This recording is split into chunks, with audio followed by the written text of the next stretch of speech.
episode of What You Doing Podcast, the interview podcast where I talk to cool people about the amazing stuff that they're working on. My name is Matt. This week I'm sitting down to talk with the incredible Satah about their work on the currently running Galactic and Going Rogue Kickstarter, their fantastic actual play podcast Folio, and why a Star Wars actual play that no one talks about anymore is actually the best. I'll talk y'all in the outro, but for now, let's get into it. But Satah, how are you now that we have all that resolved? How are you doing? Hi, I'm all right. How are you? I'm doing all right. Good.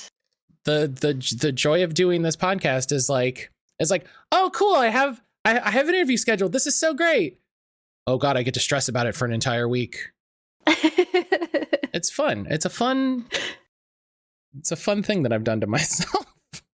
Yeah, I really like it comes with its own stressors, but like the format of my show, meaning that like I just send people off to record, really has its benefits. And one of them is that I'm like, well, it gives me anxiety to give up control in this way, but also it's in your hands now. Good luck. I just have to wait for you to come back with whatever you did. And I hope that's good. Yep. I hope it works. Yep, exactly. Okay. Video recording is recording. That's good. Okay, good. Everything's good. Yeah, I listened to an episode of Folio the other day.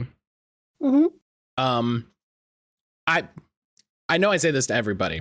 It's really good. It was very enjoyable. Thanks. I was telling some friends of mine I told a friend of mine who does enjoy solo games and a friend of mine who doesn't enjoy solo games that both of them should listen to the podcast for different reasons. Oh, I love that. Yeah. I've been really happy with I've had a couple of people who tell me that they struggle with listening to actual plays generally, really enjoy it, which is awesome. I'm a huge fan of actual plays, so it's kind of funny. Like I don't want to be doing the I'm not like other actual plays type thing. But I know that I feel like it does bring some unique, cool stuff for a lot of different types of people. And yeah, I hope that people keep telling two friends about it.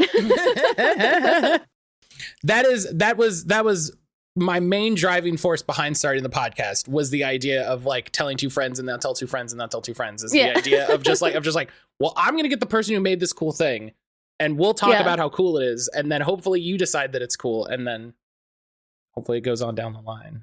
Hey everybody, welcome to What You Doing Podcast, the awesome interview podcast where I talk to cool people about the amazing things that they make. I think it's awesome. I threw that in there. That's for me. That's that's to motivate me. Today I'm here with Satah. Satah, say hello. Hello, I'm Satah. I'm here today. I have spent so much time over the last couple days making sure I say that name right, because let me tell you, the brain is an interesting creature.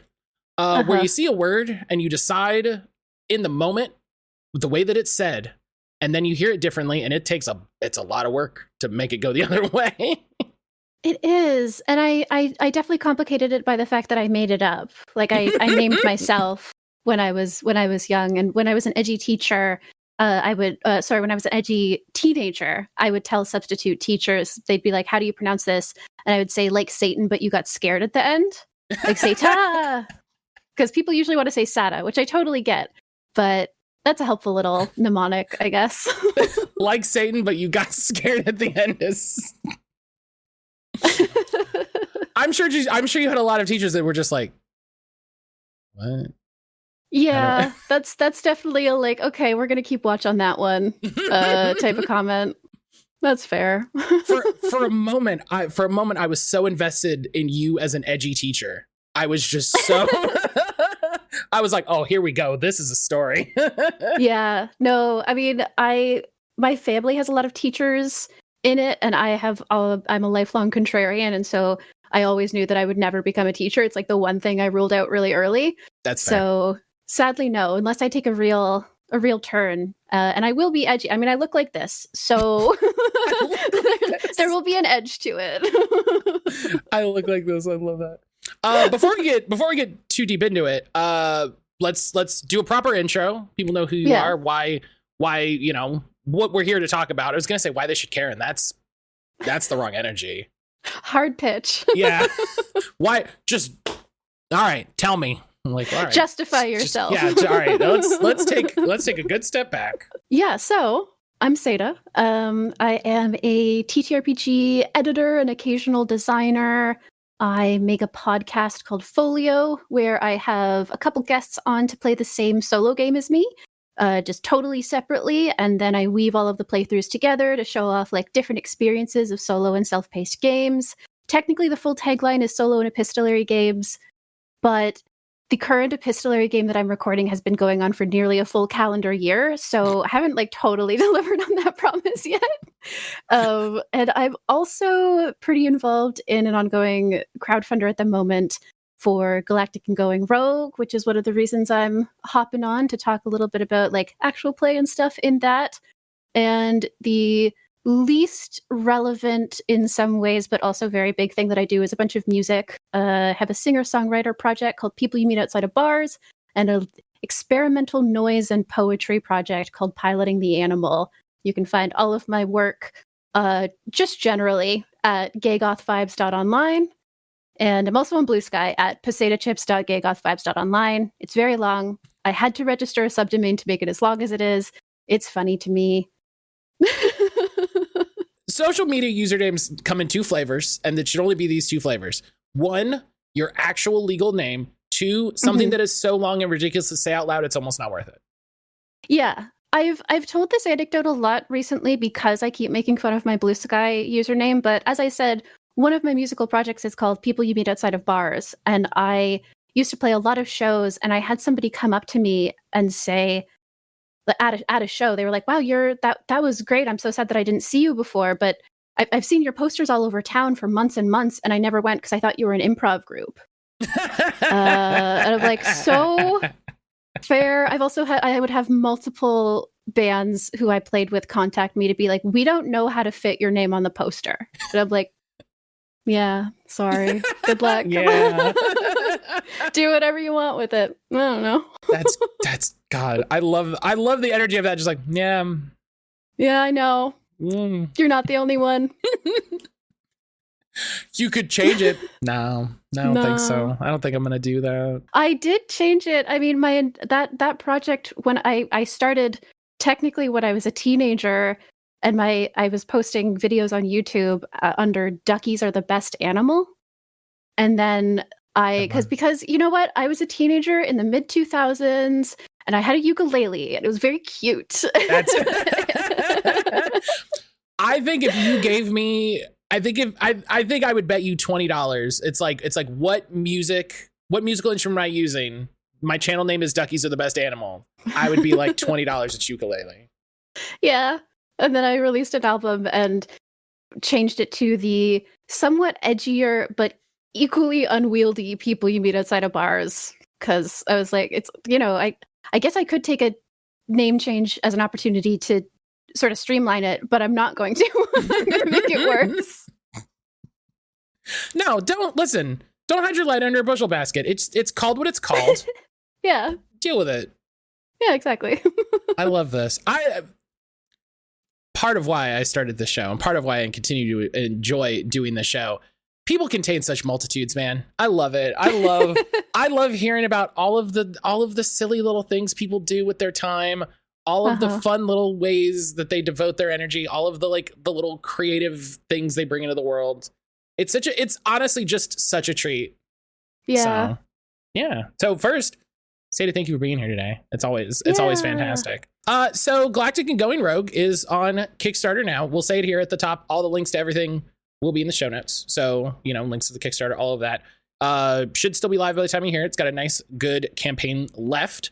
It is the second edition of Galactic by Riley Rethal and Going Rogue by Jess Levine, which, Satah, you were a contributor on? Yeah, I have worked with Jess on essentially all of her tabletop projects at this point, and I think my exact credits on Going Rogue are systems design consultant. I might have also edited for it a little bit. I don't strictly remember. It's all a little bit nebulous and that kind of thing. I have done a lot of editing for her work, but I think systems design consultant is my usual credit on Going Rogue. That sounds very complicated from a fun title, like a fun credit. Yeah, I think it is sort of the most efficient and technical sounding way to phrase I love to talk about game mechanics and game philosophy, and I'm really into specifically talking about the ways that game mechanics, what they say about the story that you're trying to encourage people to tell. And so Jess and I had a lot of conversations about pillars, like the settings essentially in Going Rogue. In Going Rogue, you're playing as part of a rebellious movement, and it really gets into the specifics of like what makes up a political movement. And there are two different pillars called the Parliament and the Intelligence that are sort of generally, Parliament is like, let's talk about stuff, and the Intelligence is like, let's do things at all costs sort of stuff. And we had a lot of conversations about balancing it to make sure that neither of them was the good guy or the bad guy, that both of them are really important contributors to liberation, that a movement that is all about action without any regard for consequences for its members and for the people it's trying to help is just going to sort of continue the cycle of violence that it's supposed to be stopping. But also a movement that never does anything because it's scared of consequences or scared of being seen as too extreme, it also isn't doing anything. So like, it's understandable to be more frustrated at one of those than the other, especially in our current political climate. But for the story that she's trying to tell, it was important to sort of balance that. And we had a lot of conversations about that and just like various other little things that are about like, how do I mechanize an intense relationship between characters? How do I like integrate that thematic stuff into the token economy of a belonging outside belonging game? And this, as you can tell by how long I've been talking uninterrupted about it, is something that I geek on really, really hard and love to talk about and chat about with creators and like with writers and people who are making games. And basically all of that felt like probably systems design consultant is the thing that I did.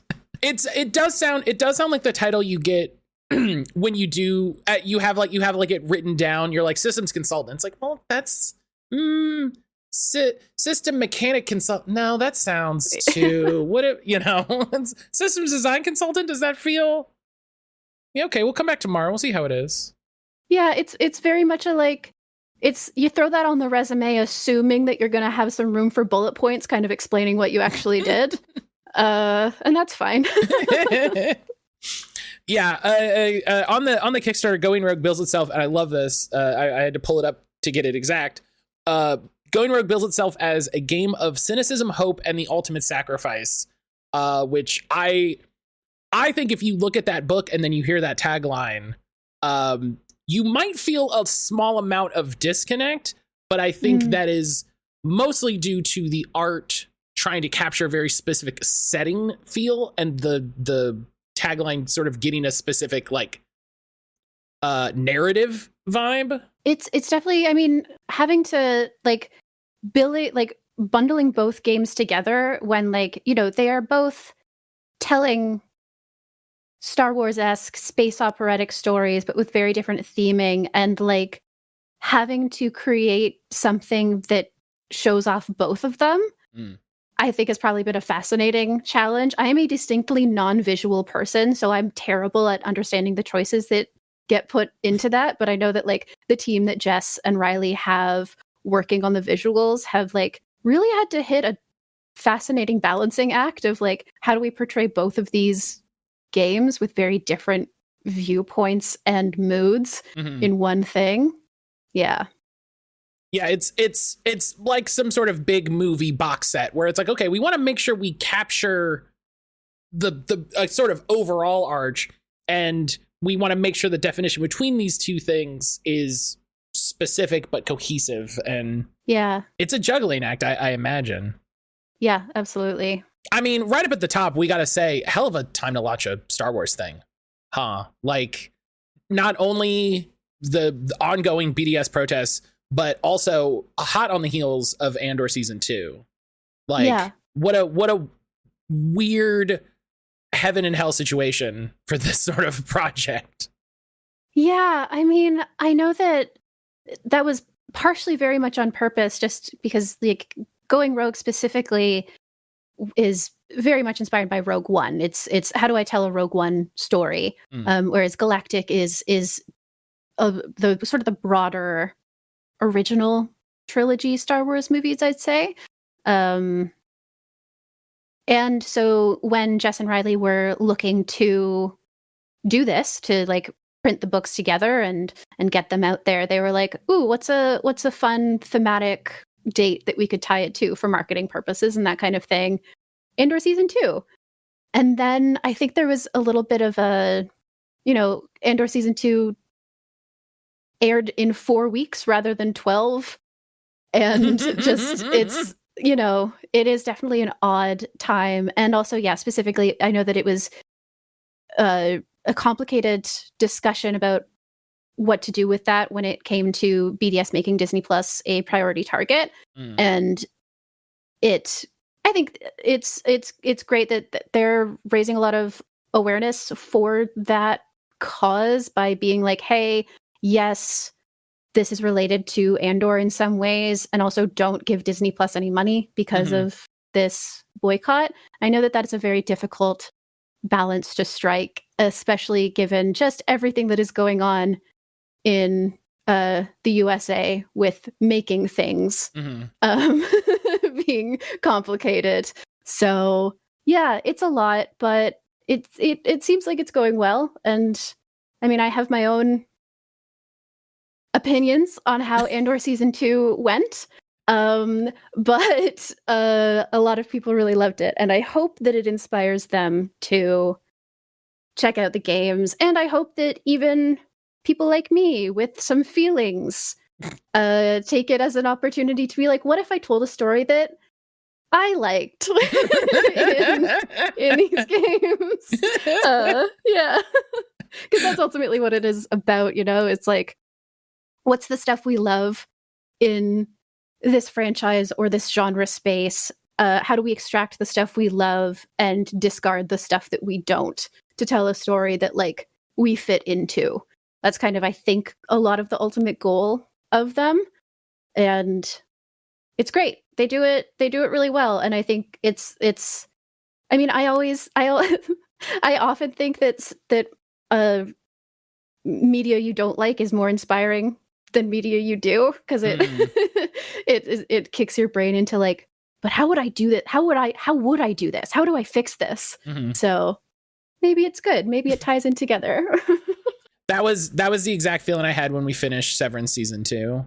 I was like, we finished last episode, and we were eating dinner, so like we went and cleaned up and all of this, and we came back to the living room, and I was like, okay, here's what I would have changed. It's been 10 minutes. I have all of my thoughts. Let's go. Yep. I've processed and I'm ready. I could put together a PowerPoint presentation right now if you needed me to. I have not yet watched Andor season 2. We're planning a watch party with some friends in a Discord. Because, it's just fun to watch stuff with friends. Absolutely. But that does mean I'm still dodging all the spoilers and things, which like it is brutal out there. People don't know. I bring this up all the time. Back when Game of Thrones was airing every week, I mean, one of the things I don't miss about Twitter, people were rabid to post about it. People were I would get into work at like 7 o'clock in the morning, and there would be posts from people at 5 o'clock in the morning Eastern time. They're like, oh my God, did you see? And it's like, no, I didn't. Because it's 7 in the morning. I kept watching Game of Thrones for longer than I wanted to in part because it was one of the only things that I could talk to my coworkers about. It was one of the only things we had in common. And it probably didn't help the show's case with me that I ended up resenting it deeply, because I was like, I don't want to watch this the night it airs. I don't want to watch it at all, but I specifically don't want to watch it right away, but I have to, because I have to build my schedule around this thing that I don't even want to watch in the first place. Yeah. Oh, yeah, that sounds like a pain. I hate that. Uh-huh. And yeah, going back, I put this on Blue Sky under one of Jess's posts. I said specifically how much I respect her specifically and clearly every time talking about the game and talking about the Kickstarter and bringing it up, being like, hey, by the way, don't watch Andor, don't subscribe to Disney Plus. I think in the way that in the video game space, Microsoft was very recently made a priority BDS target in the same way that Disney was. Mm-hmm. In the way that the video game space overall is completely failing to talk about it and address it in a like real material way. Mm-hmm. It is incredible to see individual people who, I think you could make the argument that Jess doesn't really have to talk about it because nothing she is doing is connected. I also think you could make the argument that she does because of what it's drawing on. And I think this is one of those, like, it erring on the side of caution and being clear in your political stance on the situation, I think is better overall, because if nothing else, someone might see that and go, hey, now wait, what's happening? Yeah, absolutely. And that's what seems to happen every time I post about the Microsoft boycott, is someone will be like, I haven't seen this. And I'm like, well, yeah, because nobody's talking about it. Yeah. And I totally get where you're coming from and agree with you about it not technically being a responsibility that she has to carry. And I know for a fact that she would deeply disagree. That especially just the two of them are Jewish and they are very dedicated anti-Zionists. And so I think that they would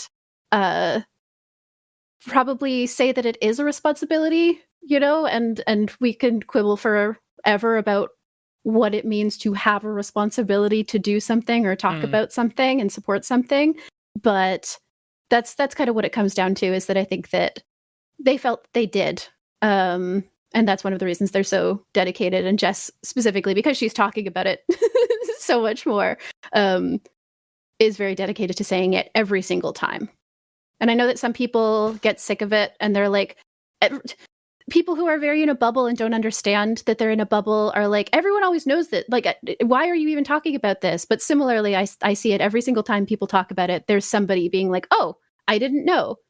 And so it's worth it. It's worth it, even if sometimes people complain and are weird. Wait, people complaining being weird? On the internet? I know, it's shocking. On social media? Are you sure? Yeah, I know. That doesn't I was really surprised to learn about it too. on the leftist echo chamber, bluesky.com? Oh, that's what that is, huh? Oh, that's what people, yeah, there's been a whole thing today of people talking about how Blue Sky is dying because post and engagement is down and brands aren't interested. And so from those two people, like three, I'm going to say it, bozos, who are upset that Adobe can't be on Blue Sky, there have been so many people that are just like, good. Good. I don't want a brand friendly microblogging website. That's fine. I mean, I don't like Blue Sky, and I think it's probably the worst social media website I've ever been on. But I wish that it weren't in some ways necessary, because of the weird fractured thing that social media has become, and it sucks. But like, yeah, who cares? Like, yeah, like what? That's the thing. Who cares? Why do you care? That's goofy. I'm glad. I want to say society in this moment. It's not society, but it's like it's online people. It's online weirdos. I'm glad we've moved past the idea that you have to like these websites, that you have to like, that you have to be a shooter for Blue Sky. You don't, who cares? I don't care. Yeah. Yeah. You know, and I'm glad that we're moving that stance of just like, I don't care if this website makes money. Whatever. Yeah, I wish they didn't have to, because I wish that co-host still existed. And I wish that we had a system that would allow the destruction of the tyranny of platforms. But we don't at the moment, and so we're just gonna kind of keep stumbling along with subpar things that work well enough until everything explodes or something good happens. Those are kind of the options as I see them. We're gonna stumble along with Blue Sky until we finally hit the Mad Max future. And then if you want to have a disagreement with somebody online, you got to take it to the Thunderdome, and you got to decide how important is that argument? How important is it? Are you willing to bungee die jump? In this hill? Will you die in this pit? Yeah, will you die? Are you gonna die? You got to die in the cage. Is that? Yeah. Do you feel confident in your skills to bungee jump and grab that chainsaw? Yeah. If not, keep those. That's the weirdest tangent we've ever been on. Thank you for going on it with me. Thank you for no problem. Thank you for exploring this space.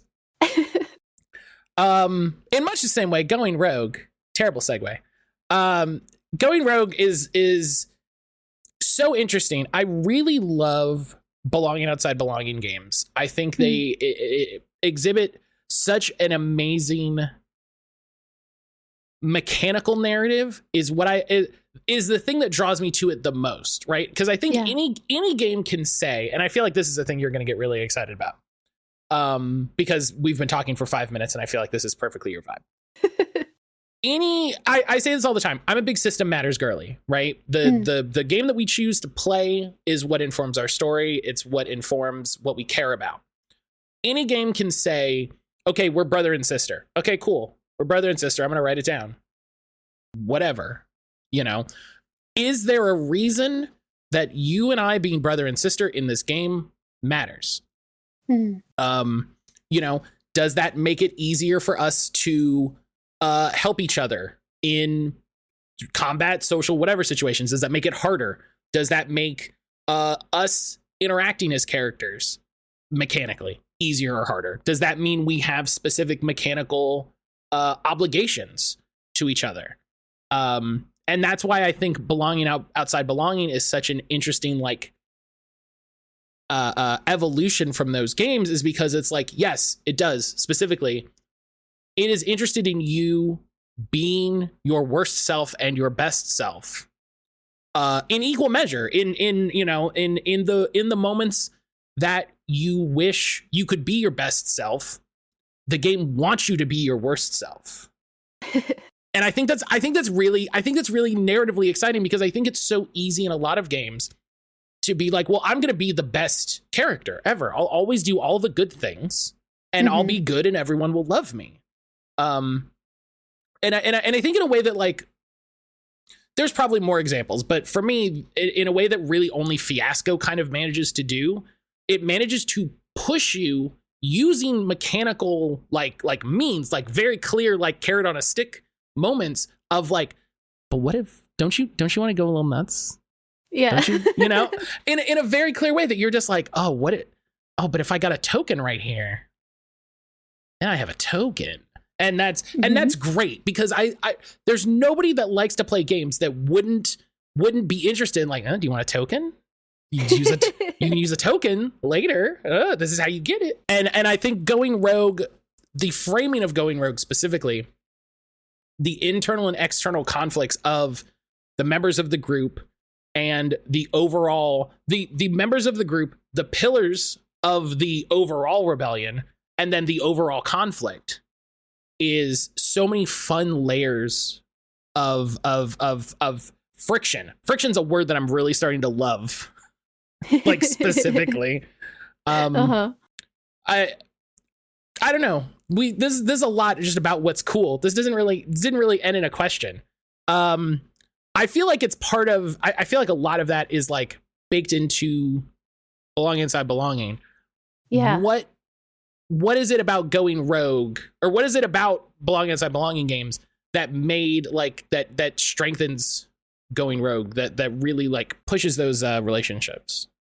That's a really cool question. I would say that it's almost that it's in philosophical agreement with the mechanics, the token economy of belonging outside belonging games, and also honestly specifically the evolution of belonging outside belonging games that Riley encouraged with Galactic. The way that I believe that Riley having the pillars interact with the token economy was something that she put in for Galactic.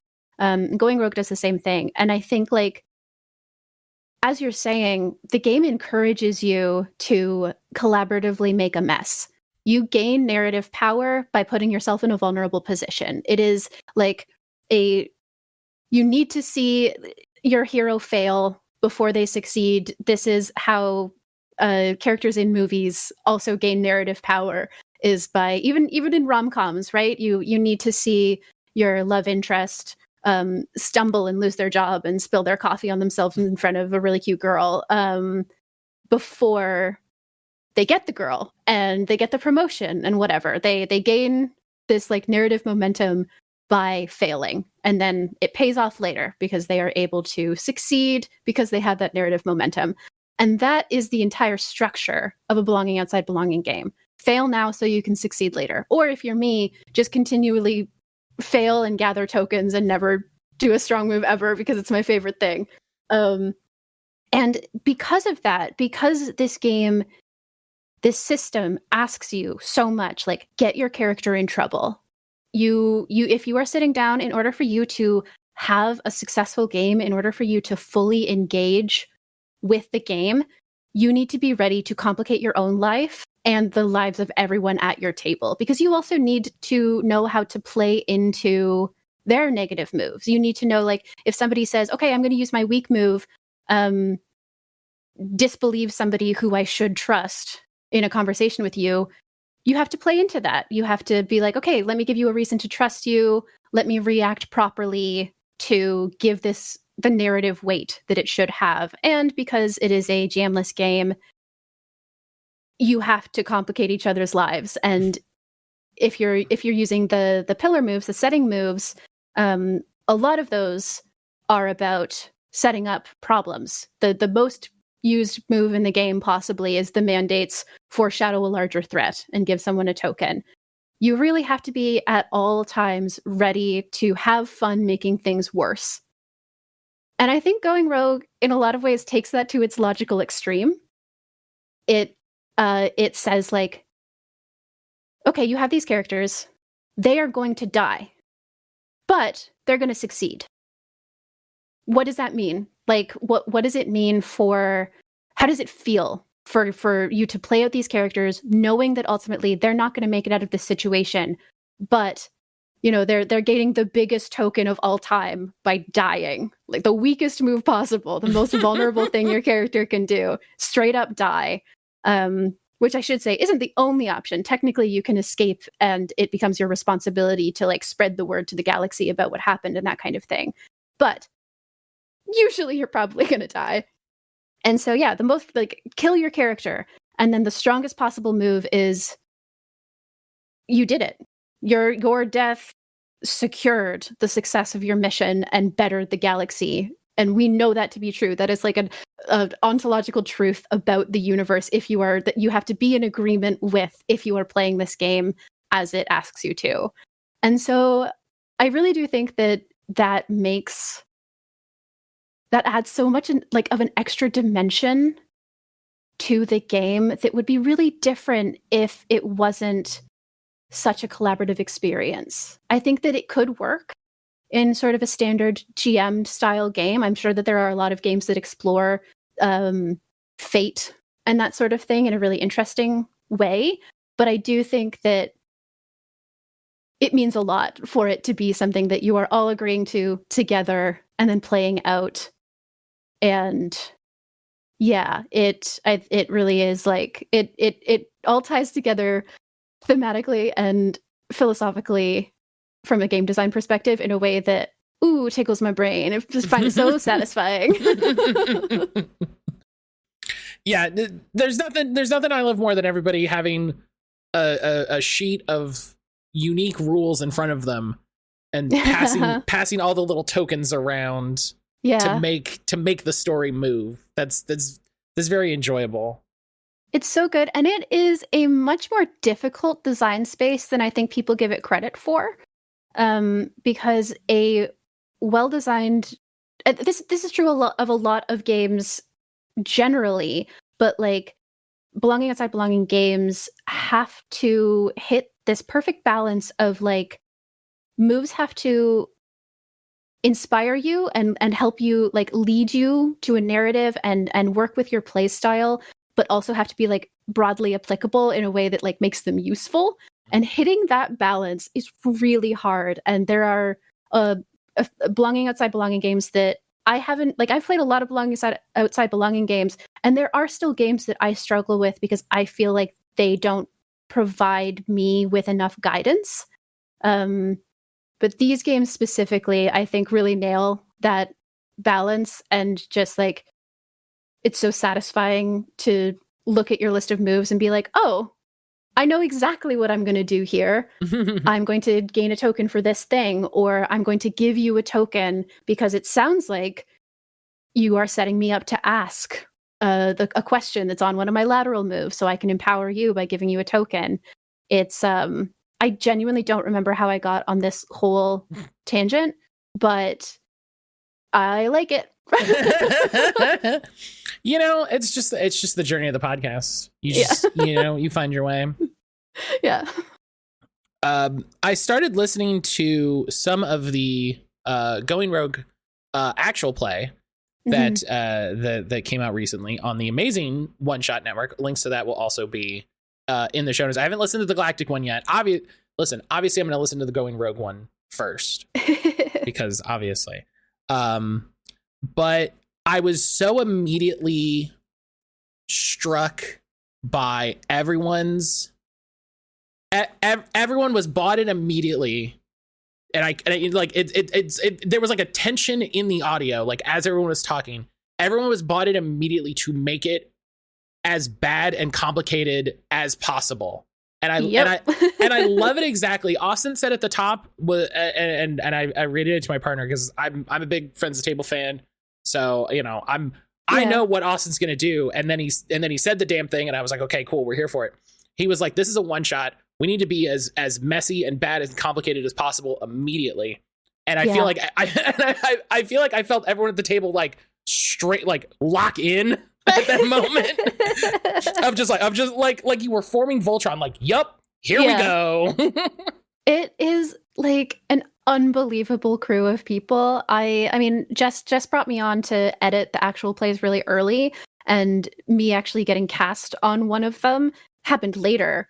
And just to be able to like sit at a table with those 4 people and like build this world and interweave our characters in these deeply messy, satisfying ways was like such a treat. Just it's so cool. And it's like, I mean, character creation in Galactic and Going Rogue is some of my favorite character creation of all time, and it has like permanently influenced how I approach character creation in other games.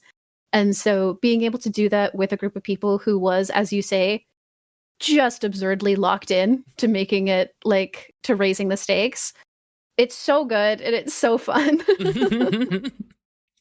It was just I'm hesitant to listen to more because I know I'm gonna want more immediately. And so I might wait until the second part is out and just blitz through it. Absolutely. I talked to Jason Cordova recently, which is out now. And he was talking about the importance of actual play for games in the space right now.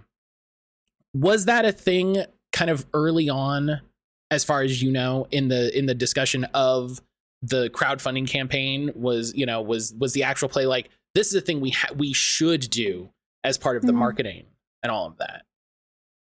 Yeah, I mean, it was definitely like a very early decision, and I'm not totally sure like I know that in part it's about having something to talk about. Like, I mean, I believe very strongly in actual play as educational material, and I understand that that is not a universal perspective on actual play.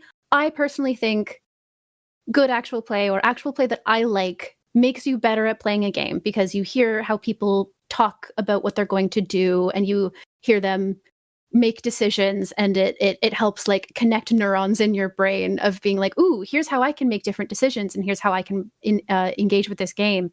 But I know that Jess like prioritized it really early because, yeah, it is the best way I think we currently have to show off, like, here's what it feels like to play this game. Because you can read a book as many times as you like, and especially if you have a lot of experience, you might be able to simulate what it probably feels like to play, but you don't really know until you experience it being played in some way.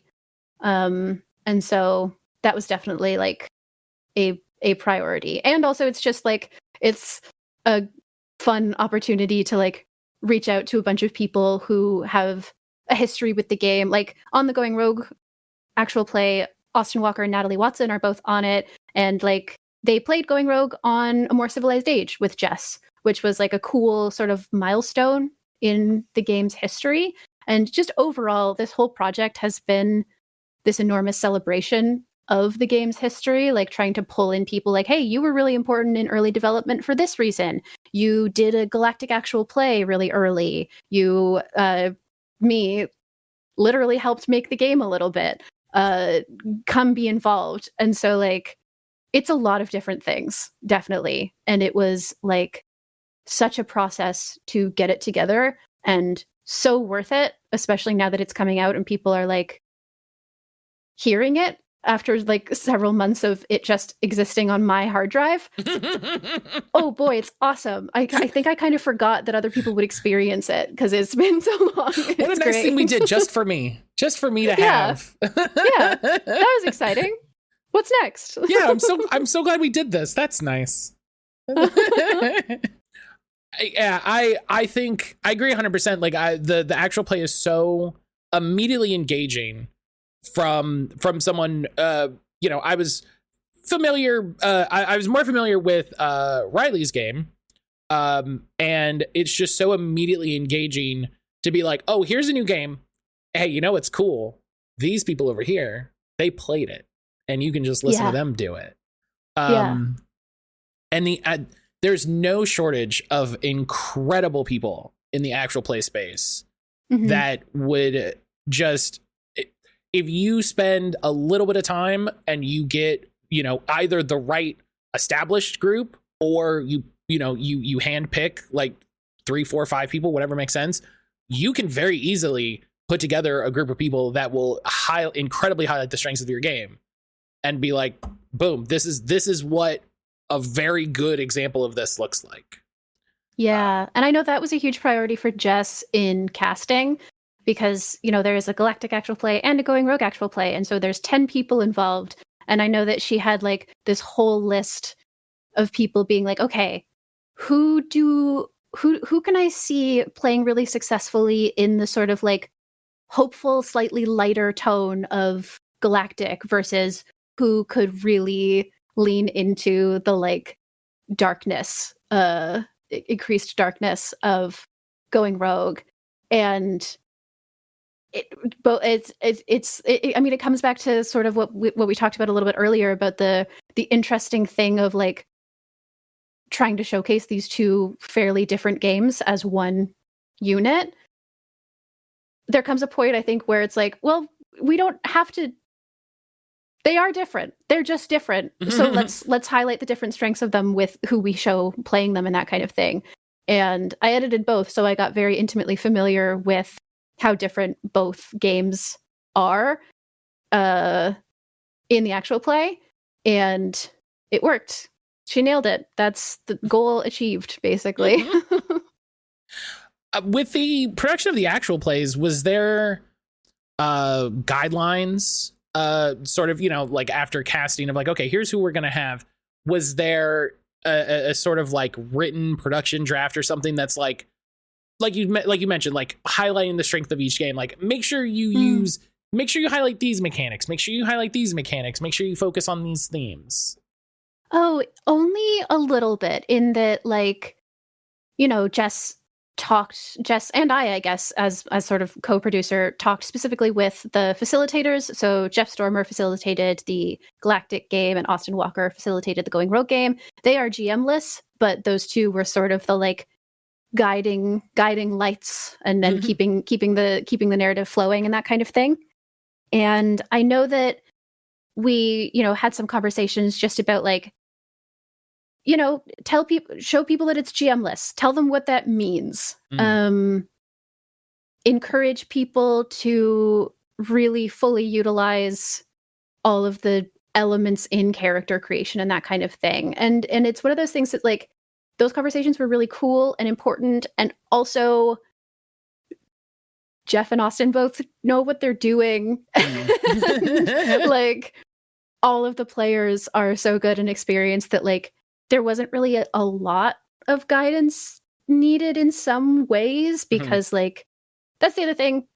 They're good games. If you sit down and play them, it's probably gonna be good in a lot of ways. And so there definitely was like, I'm trying to remember. I think, you know, we would have a little meeting before the recordings to basically say like, hey, everybody, remember, this is a GM-less game.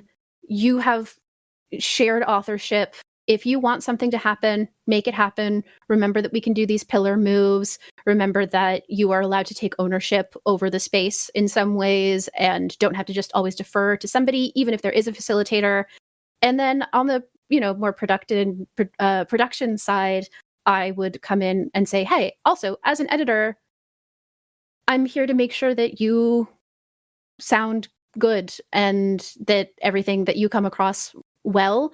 And so, like, don't be nervous. If you want to repeat a line because you stumbled in a line and you don't like that, that's okay. This is a heavily edited show. Like, and it doesn't, like, the editing is important, but I think in a lot of ways more important than that is getting people to relax and know that, like, they can take their time and they don't have to stress. And we're not streaming. You don't have to just keep talking. You don't have to always be on. You can take a moment and think.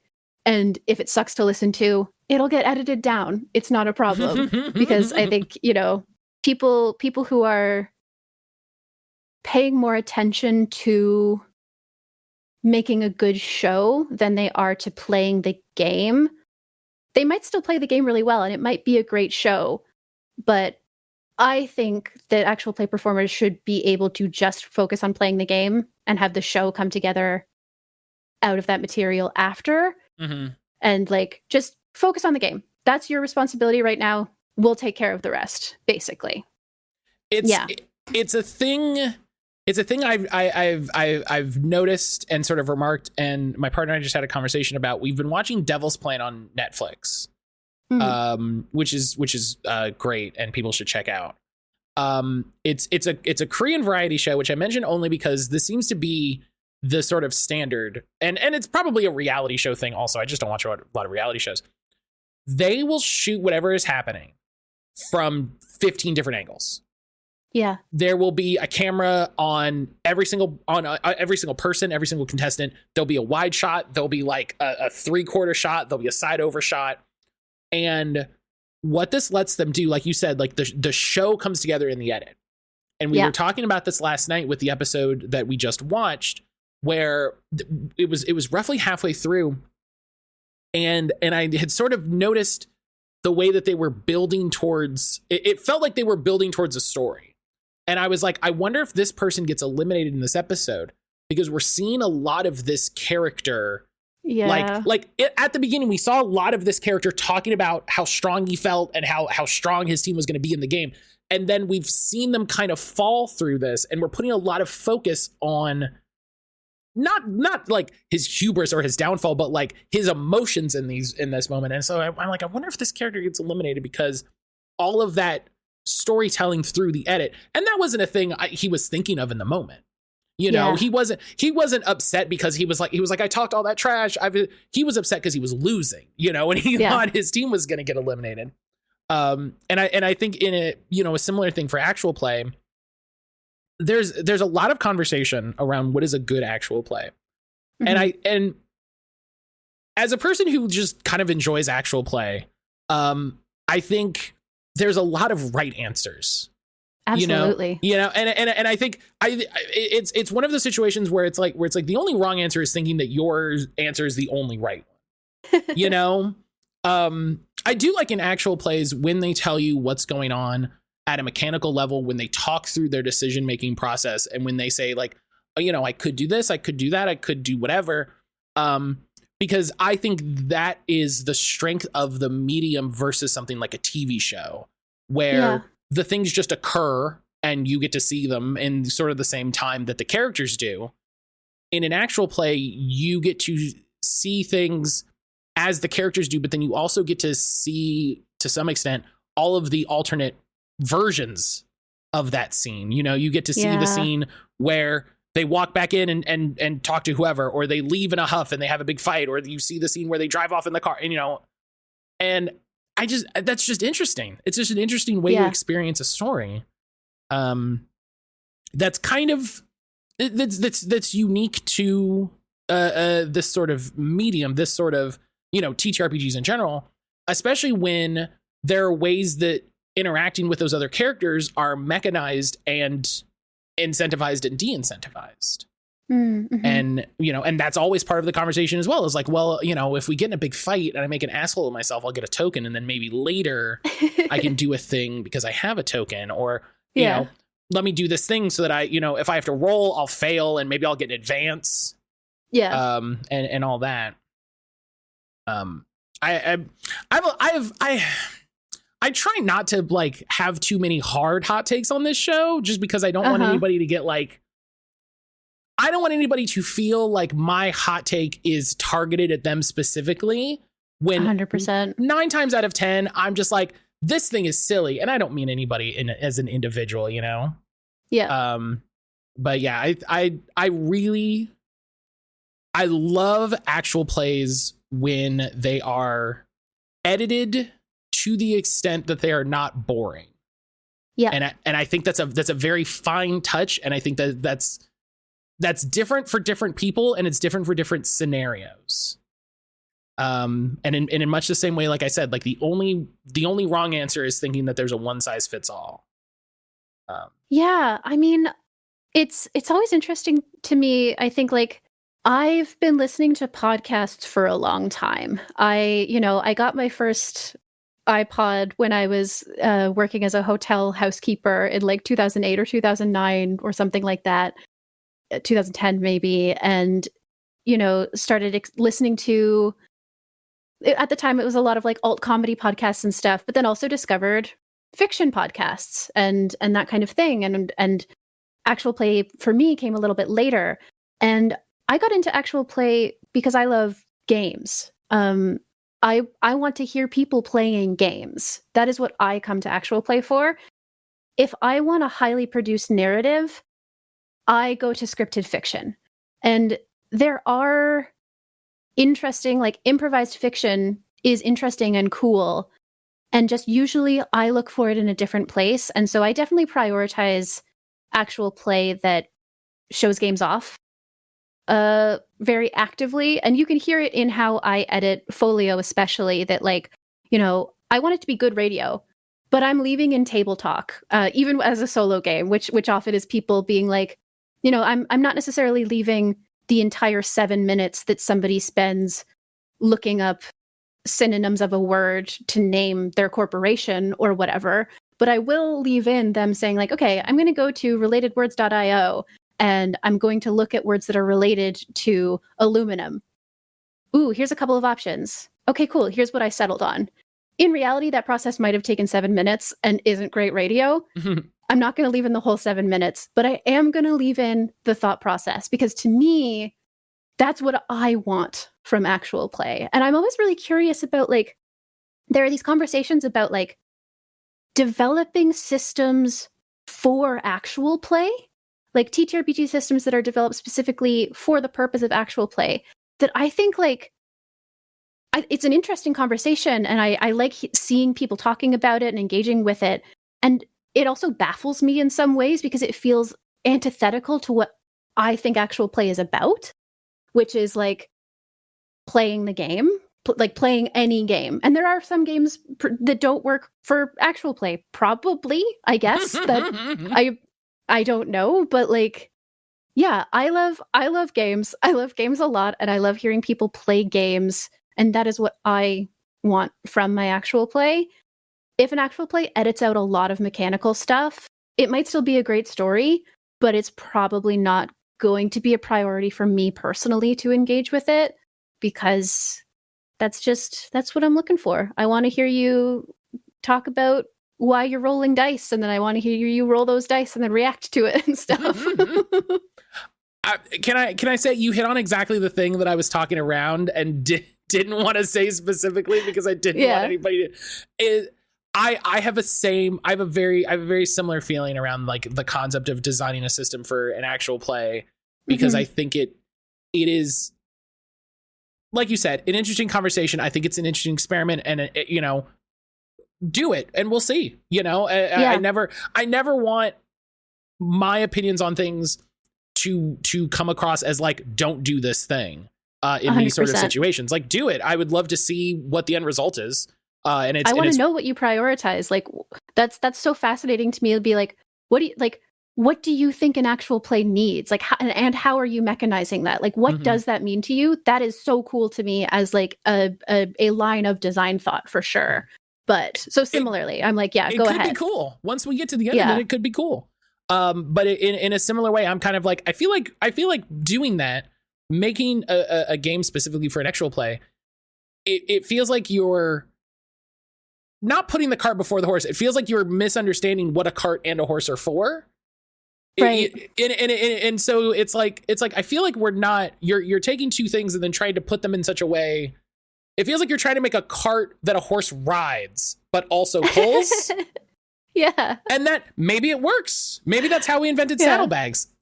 I don't know. Maybe. But I think it's very, I like you said, the conversation around what do you find interesting in actual play? What's valuable? What's interesting radio? And you got there ahead of me. I was going to use this to segue very cleanly into Folio. I think Folio does, for me, in my opinion, a really, really good job of walking that line of keeping things moving, of keeping you as the listener engaged, and leaving in the table talk, leaving in those moments of like, because a solo game could be boring to listen to. If it was just like, okay, here's a 2 hour, here's a 2 hour MP3 of me playing this game, it could be very uninteresting to listen to. But the one thing that I think Folio is a masterful idea, is having multiple people do it separately. I think that's such a stroke of genius. I think that's one of those like brilliant moves that gives it such a unique feel of three people telling a story in isolation, and then you edit it together so that it almost feels like a conversation. I listened to episode 1 of Village Witch because you had Agatha on, and Agatha's great. And there's a point near the end of the first episode where you edit it in such a way it almost feels like the two of you are talking. Yes. Like it almost feels like you're responding to each other in a way that was amazing. It was great. And I think that's the value of actual play, because if you were playing together, that moment doesn't have the same sort of like excitement of audio of like, oh wow, that was a fun moment right there. And hearing the three stories sort of develop simultaneously but separately, I think is so fun. I told Jess that I had seen someone talk about Folio on Blue Sky at some point in the past, and I had subscribed, because when I went to look it up, I was like, oh, this is already in my podcatcher. Like, I'm already subscribed. But I knew it wasn't anything from you because I wasn't following you or the show. Oh, interesting. So just some other person had said something good about it. Love to hear that. Yeah. Which was very funny. Speaking of folio, what was the moment that you like, because there's I'm sure 100 moments that you were like, I want to do an actual play podcast, maybe you'll do this. What was the moment that it sort of crystallized into folio, that it became this thing? Oh, that's a great question. So because it was an idea that I had several years ago, actually. So I think there are a few markers along the way. One is I got on ADHD meds and suddenly could do things. Oh, bless. Yeah, a huge game changer for me. And people don't know the cheat code of like having your brain work correctly. Yeah, it turns out much. It really enables you to make stuff happen in a way that isn't true when your brain doesn't work. And I think there was some personal growth that I needed to go through, in that I am a very neurotic person and I struggle with taking up other people's time. So even when it's a cool opportunity that would be fun to collaborate on, I have historically had an enormous amount of stress to be like, hey, do you want to be on my podcast? Because I'm like, who am I to ask to take up 3 hours of this person's life that, like, we only get so many hours in a life? Like, who am I? And I literally had to spend several years, like, working on that anxiety. I'm talking to the listener right now. I have no idea what that's like. Yeah, and so I had to do that, and then I'd kind of put the idea to the side because there are a lot of people who make solo game podcasts, and I was like, am I adding anything to the conversation around that? And ultimately was starting to lean yes. And then actually I visited Philly and went on a little walk with Jeff Stormer and told him about the idea, and his excitement about it was so visceral that I was like, oh, I'm gonna make this show. you're just like, I gotta do it. Damn. Yeah. Oh no, that's cool. Yeah, and I it also I think I've talked about this online a little bit, but it's almost embarrassing for me how much I struggle. It is genuinely embarrassing for me how much I struggle with doing things just for myself. Like, I love solo games because I love games. Mm-hmm. I want everything to be a TTRPG all of the time. It is the majority of the way that I filter my experiences. I will be watching a movie and I'll be like, oh, interesting. How could I make a playbook of that? Like, it's what my brain does. And I want to play more solo games. If I have the energy and focus and time to play a solo game, my brain cannot abide me just doing that. It goes like, you should be doing a, independent creative project for this instead. You should be working on one of your games. You should be writing. Be productive in this time instead. You have the energy. And it's fascinating to me because I can veg out and play a video game or something, but it is specifically the type of, like, creative energy needed for solo games that my brain goes, you should be using this for something else. Mm-hmm. And so I realized that as it is genuinely embarrassing for me, but recording it, knowing that I'm not just doing it for me, that I am doing it for a project, that it is going to be released and that it is going to be like something that I can work on, gives me that motivation and it allows me to do it. And so it's interesting because, like, that wasn't a reason that I did it, because I didn't recognize that in myself until after I'd already started making the show, that I was like, ooh, I can just play solo games now because I'm doing it for the show. And then I was like, hey, what do you mean? What do you mean? Wait, what?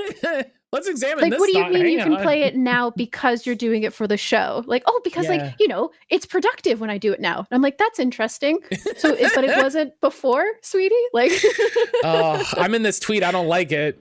I know, but it's funny because, like, usually when I'm talking about that, I'm talking about it with people who make podcasts and other people who put work out in the world. So I don't think that necessarily if I told that story to like the greater population, everyone would have a strong reaction to it. But the specific demographic that I'm most likely to tell that story to is usually like, woof.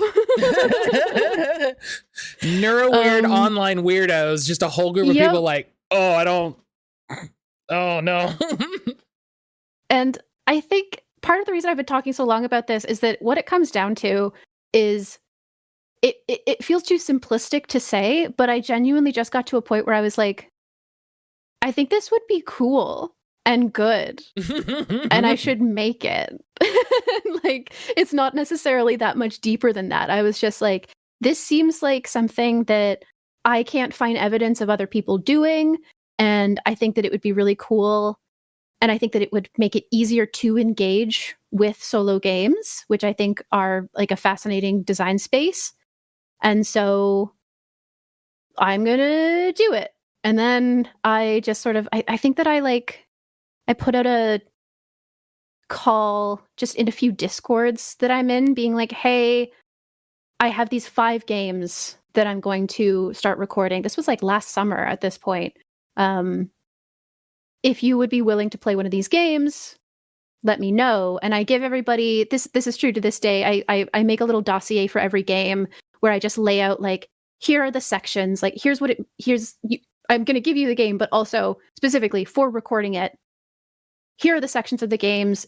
So if you need to take a break, it's easy to take them between these sections without like messing up the flow of everything. And I clarify like, I found this rule difficult to understand. Here's how I'm interpreting it, so that you know, if you want to align with me, you can do the same thing. I provide just a whole detailed dossier, and I give people like, you don't have to listen to my recording of it, but if it would help you, if it would make you feel less anxious to like know what I'm looking for, you can listen to the first 20 minutes or whatever of my recording, and you can hear that I will often pause for 3 full minutes while I think, and it isn't an issue if you want to do that.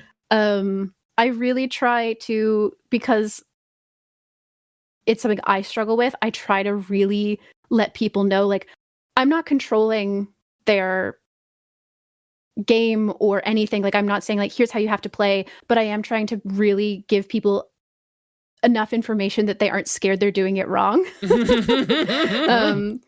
it is unfortunately one of those things where it comes down to like, you're probably not doing it wrong. I want to hear your experience of this game, but I also am like that. So, you know, yeah, that got a little off topic, but I thought it would be fun and cool to do, and it turns out it has been. That's creative stuff. That's the more I'm talking with people, the more it's like, what was the, you know, what was kind of the reason behind doing this? What was you thinking? Like, sounded cool. Yeah, I did it. It's been cool. In a way that's like, part of me is like, well, it has to be more deep than that. And then another part of me is like, it's like, nah, that's pretty, that's pretty good. It's kind of all you need.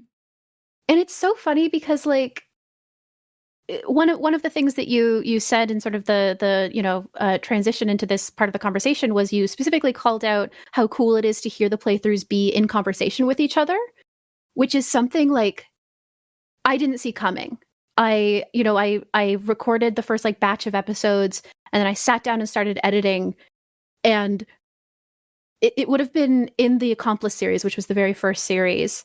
Like the other players like made the same choice without knowing, or they referenced the same obscure media or something, or I think very specifically all 3 of us, despite not collaborating at all, like had an emphasis on like slime in our narratives or something like that. It's like, it's these tiny little things in the Imminence series, which is a game where you're playing out the daily life on a like colony ship going through space. Both of my guests independently brought up how in the future football will not exist because of how bad it is for people. They don't know each other. These 2 have never spoken. The game, there's a gym in the game. Like, you can visit the gym, but it's not about sports. It's and they just both independently were like, well, we're 3,000 years in the future. What kind of sports do people like? Well, they would like football, but it got banned because of the problems. And I was just like losing my mind. And like just the joy that I get when I hear these people who have never interacted, or at the very least have never heard each other play this game, have a similar reference point is like my brain just like fireworks. Like it's like one of the coolest things, and it makes making the show so much more engaging for me. And like, yeah, it's become one of my favorite things about it, and is not something that I saw coming literally at all. And it's awesome. That's so funny, specifically. Yeah. Yeah. You know, as we banned football, obviously. It's like, did y'all read the same Medium article? Like, what happened? I'm thinking of, there's a moment in Village Witch, which I have a terrible memory, and that series was a few months ago, and so I've forgotten a lot of it. But I remember specifically being so delighted that Agatha was on that episode specifically because the game asks you, like, what kind of broom do you have? And I answered that very simply. My other guest, Rhiannon, answered that very simply. Like, here's the broom that I have. And Agatha went, I'm going to engage with what it means, like what this game is assuming of you and your cultural context in order to ask some of these questions. And like, I left so much of that conversation from her in because like, it isn't a criticism of the game. It is just like engaging with it and engaging with the concept of like games have invisible mechanics when that come with like genre and cultural expectations and that kind of thing. And like the fact that Rhea and I both just answered the question and then moved on, and Agatha stopped to like critically engage with it and then provide an answer, I was like, this is exactly what I want. Like, I don't need everyone to do it all of the time, but the fact that like getting these different perspectives means that like I am able to show like different parts of the conversation. It's so cool, and it makes me so happy. That's, as the kids say, the sauce. Yeah. I'm just like, oh, hang on, we got it now. Yeah. I'm excited to listen to the rest of that. She's fantastic. I think it also delighted me because I'm often the one stopping play to be like, oh, that's really interesting. What is this game asking of me? What is this game saying in this moment? And so to have the like genuinely very rare occasion of me just breezing past something and another player being the one to stop and really think it through was like, yay. Yay, we're all like this, or a lot of us are like this. And Agatha is so thoughtful and wonderful with the ways that she engages with games. And yeah, absolutely. Huge highlight. Yeah, I'm excited to listen to the rest. They're also only an hour, and that's fantastic. Yes. That's so good. Huge goal of mine. I love long actual plays, but I can struggle under the weight of them. And so very specifically making the show, I'm like, every episode is going to be between 45 minutes and an hour and 15 minutes, preferably right at the hour mark. And 5 is the most episodes that I ever want a series to have. Ideally, they'll have 3 or 4. And so like once a week for like a month or a little under a month, you get like an errand's worth of audio. And that is perfect for me, because that's again, so much of this and so much of creation often is like, what do I want? What am I looking for? And great, how can I do that? So yes, I appreciate that. I love to, and it's also, wow, it's so nice because it means that one recording is 3 weeks of episodes instead of 1 week of episodes.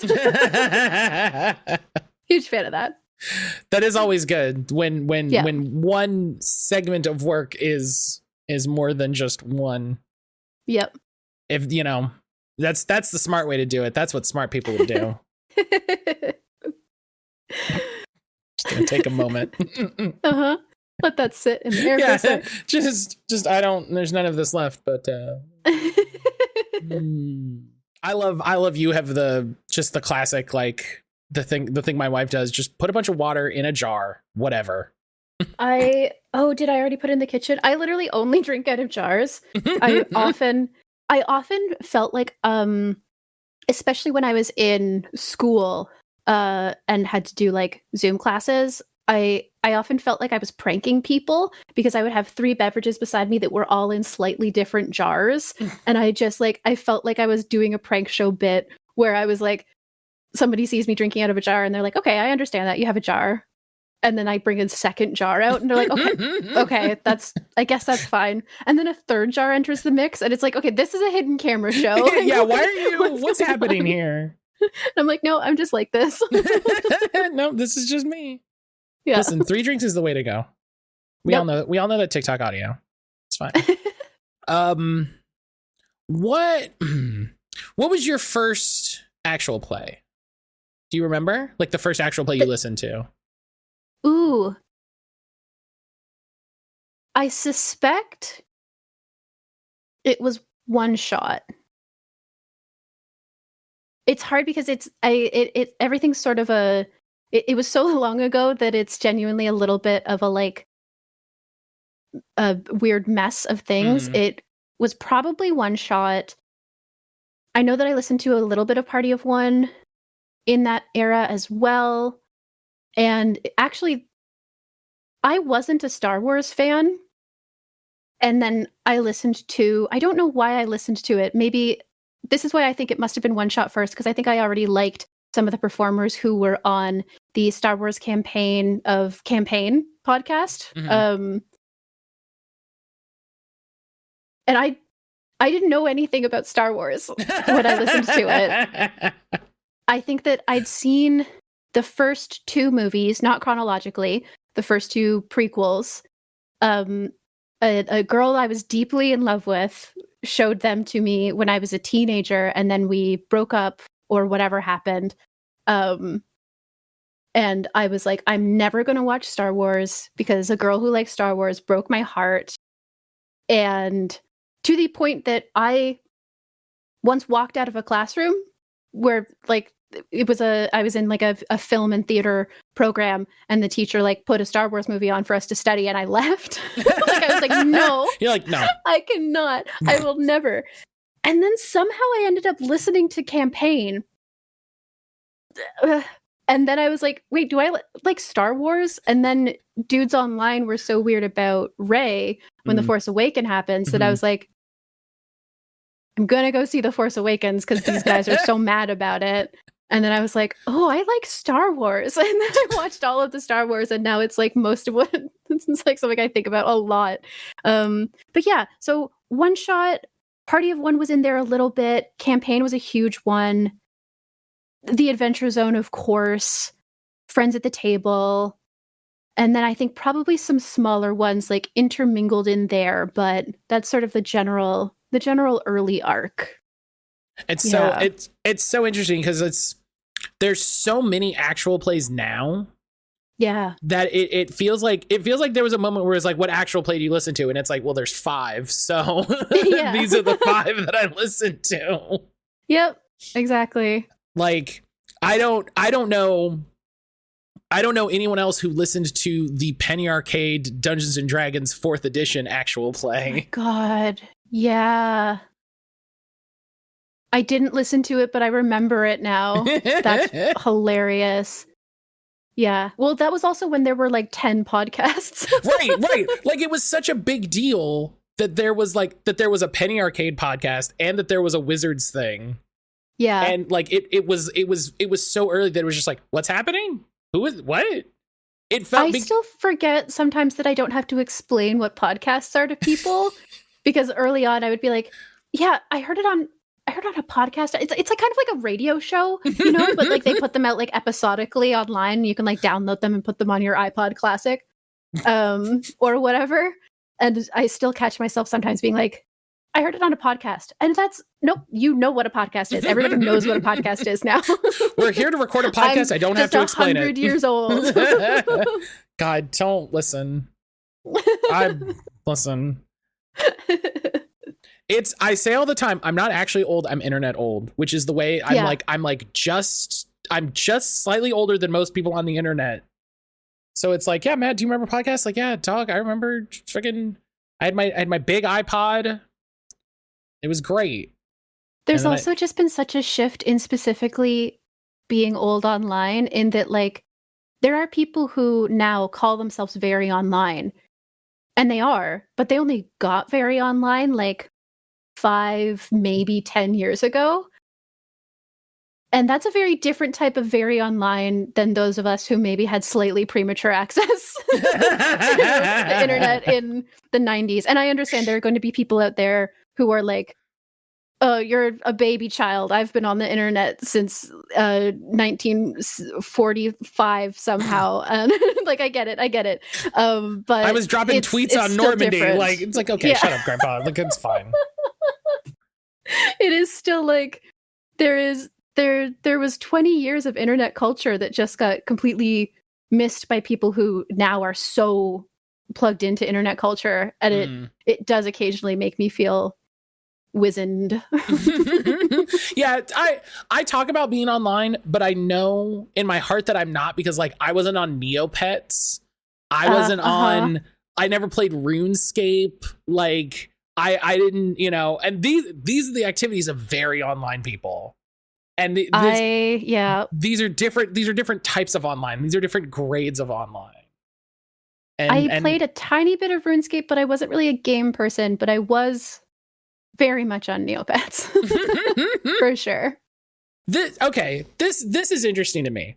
So you didn't play RuneScape because you're not very much of a game person. Did your love and obsession with TTRPGs come later? Or was this like an evolution of a thing? It definitely came later. I think that I might have played one game of D&D in high school. I know that I at least made a character for D&D in high school. I don't remember if I actually successfully played. Really got on that scheduling sucks thing early, if that's the case. But my first like real game was a 5th edition game that I started playing with my friends in 2012, something like that. Maybe a little bit later, probably a little bit later. I forgot how old 5th edition was for a second. I know. I had to take a minute. I was like, what? Yes, that's correct. Okay. I think that I didn't play 5e properly. Well, nobody plays 5e properly. I think that I might be one of the only people who did, because when the person DMing for me is actually on the currently airing Folio series, Connor, and he somehow did this. First of all, hyper like homebrewed stuff, and he did a really incredible job at only presenting mechanics that were interesting to us at the table, and he somehow balanced like the rest of the party was often a lot more of a like combat, let's get into it and hit some things type, and then there was me sending him 3,000 words of like, here's how my character's grandparents met at 2 a.m. and like there was one iconic fight where literally everyone else in the party was fighting and my bard was in the next room, occasionally casting support spells through the door, but also just like reading the spines of the books and being like, it would be like one person's turn would be like, okay, I hit, great, I hit, okay, cool, I'm gonna cast a spell, awesome, I sneak attack, cool. Okay, so Connor, do I recognize the publishing imprint? Like, does it look like one that I've seen before? And I don't know how he balanced it, but it was incredible. And I genuinely, like, when I got into the indie space, I didn't understand a lot of the criticisms of 5th edition because I was like, I was so lucky to be at this table in this like play culture that was collaborative and like generative and cool. I have now subsequently had experiences with a more traditionally run 5th edition game and been like, oh, this isn't for me, actually. That's correct. Okay, I get it. But it took me a while to like understand the criticisms because it just was so much not my experience. And I know that I'm very lucky for that. And I would not play games in the way that I do now if I hadn't had that experience, I think, because you know, my creativity and weirdness was just so fully encouraged in that space that like when I started to make the transition into like specifically the two games that I will have to credit forever in any game that I ever make because they changed my entire brain and how I thought about games were Fiasco and The Quiet Year. And I played those. I started playing those and I was like, oh, this is kind of like what I've been doing, but like we all do it on purpose. This is what I've been doing, but intentionally. Yeah. I love that.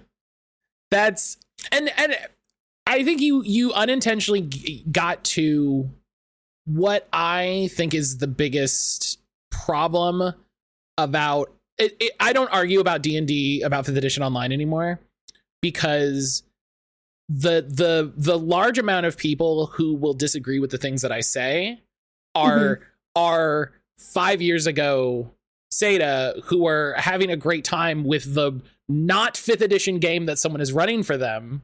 Yeah. And they're like, what do you mean? It's none of those things. What are you talking about? We're having such a great time. And it's like, not that there's nothing to be gained by disagreeing or arguing with that person because we're having two conversations. And it's that thing of just like, I recognize that is the case. And all right. I don't need to fight that fight. No, that's the thing. And like, obviously there are criticisms to be made of 5th edition that go a little deeper, and D&D generally that go a little deeper, that do genuinely need to be addressed when it comes to, and that I guess they are trying to address when it comes to like racialization and all that kind of stuff. Like that's kind of its own thing. But when we're talking about D&D as a game, it like,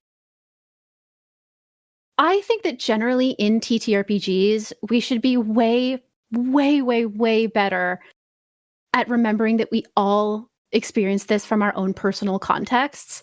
A table can have a completely... I thought that Fiasco couldn't... This is going to be a funny sentence. I thought Fiasco couldn't go wrong. I had like successfully played Fiasco with so many groups of people. I thought that it just was a perfectly designed game that could not possibly be a negative experience. And I do kind of still think it's perfect. I don't actually disagree with myself on that. But I brought it to a specific group that wasn't ready for it. And it was the most awkward, stilted tabletop experience I've ever had. And I was just like, oh my God, if this was my only experience with this game, I would think it doesn't work. And I wouldn't be wrong, but I also would. Right. And just like, with D&D specifically, no, I guess not with D&D specifically. With all TTRPGs, like, you are bringing a specific cultural context and personal experience to your games. 100% of the time, if you're playing a game, you are there. And therefore, like, your experience is going to be different. And it's going to be different based on who you're playing with and their experiences. And, like, that's fine and good. And it does mean that we can't make a lot of definitive statements about things because like I think that a lot of the stuff that I see people criticize 5e for aren't actually flaws of the game, they're flaws of the play culture. Like the expectation, for instance, something that I struggle with in traditional 5e gameplay is the sort of like what I've gathered is the relatively old school mentality of you make your character siloed, maybe with the DM, but you make your character, and then you bring them to the table, and then all of your characters who you made separately, like, come to the table, and then you figure it out.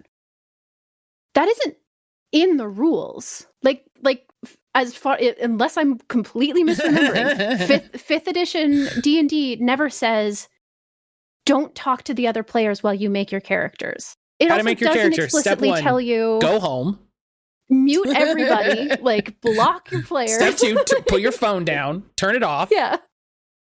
And like, it also doesn't tell you to do it collaboratively, right? Mm-hmm. It doesn't make a ruling either way. And so that is one of the things that you have to decide essentially as a table. A lot of people don't realize they're making that decision because they think this is just how D&D is played. Mm. And it isn't even like, it doesn't occur to them that they are making the choice to make their characters separately or talk with each other or do whatever. It's not in the rules. It is play culture. There are a lot of things in D&D specifically, mechanically, that deserve to be criticized and that don't work for people. That is its own thing.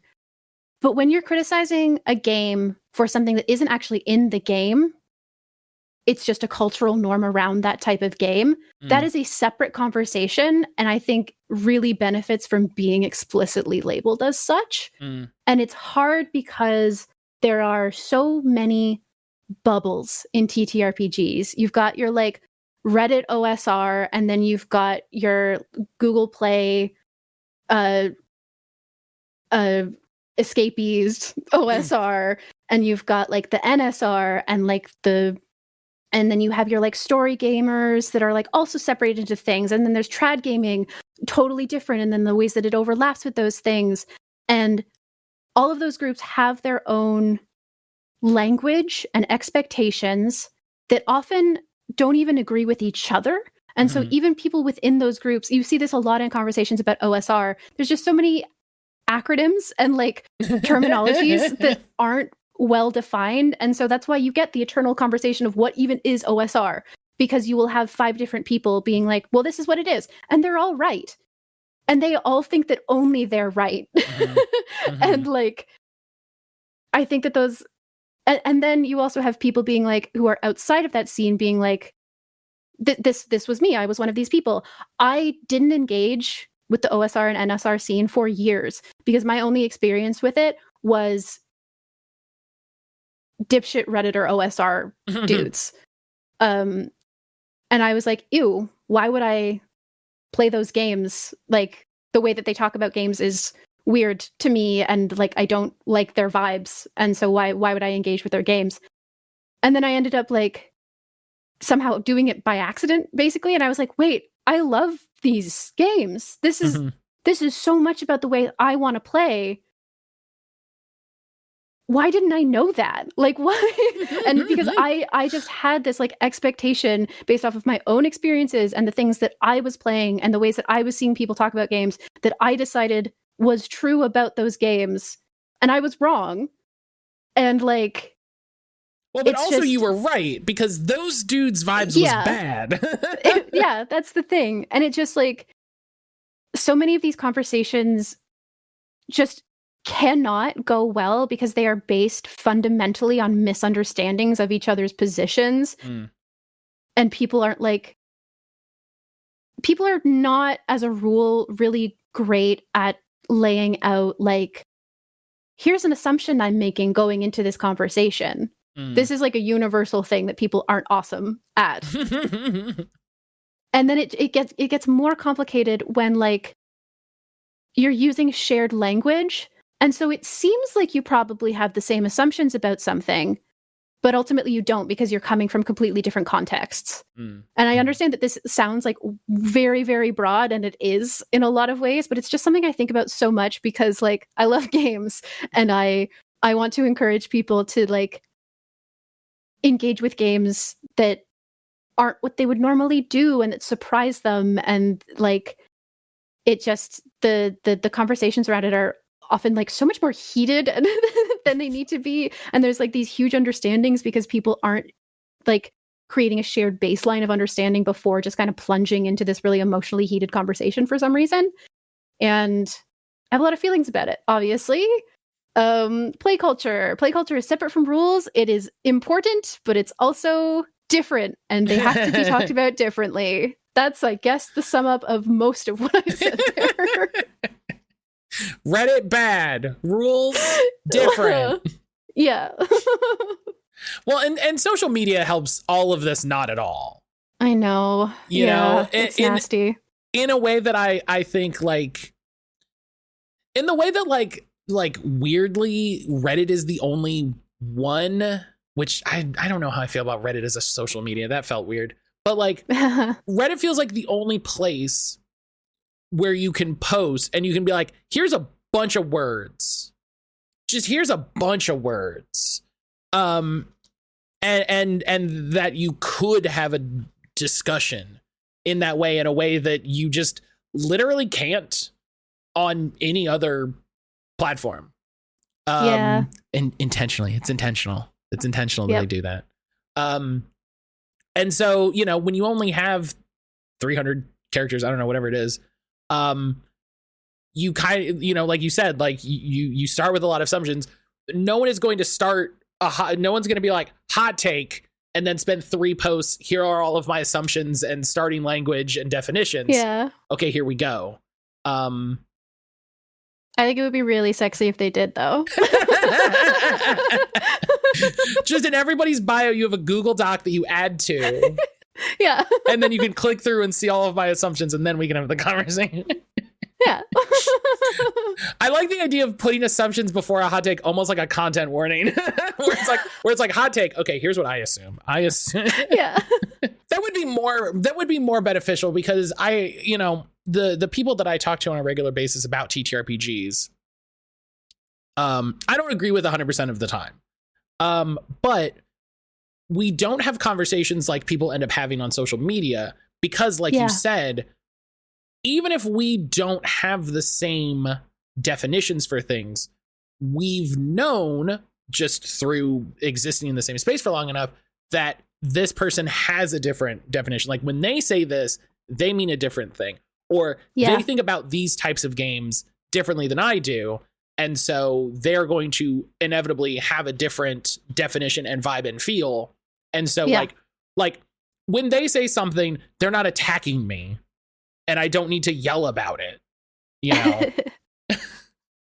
It is so much easier to have those conversations as actual conversations between people. Like I have so many conversations with people where they'll make a statement and I will like to take 2 different things from their statement and be like, just want to make sure I understand, when you say this, what is it that you're talking about specifically? Like, or what experience is it that you've had that makes you feel this is true? I might agree with you. Right now, I don't think I do, but I think that's because I don't understand where you're coming from. But I think we can fix that. And maybe I still won't agree with you, but like we both come away from that conversation with a much better understanding of what we were even talking about. And it's fun to me to have like, I like being made to think more deeply about things that I believe. And so like, I like encouraging that in those conversations with other people. I think most people do, as long as like they don't feel like they're being attacked for it.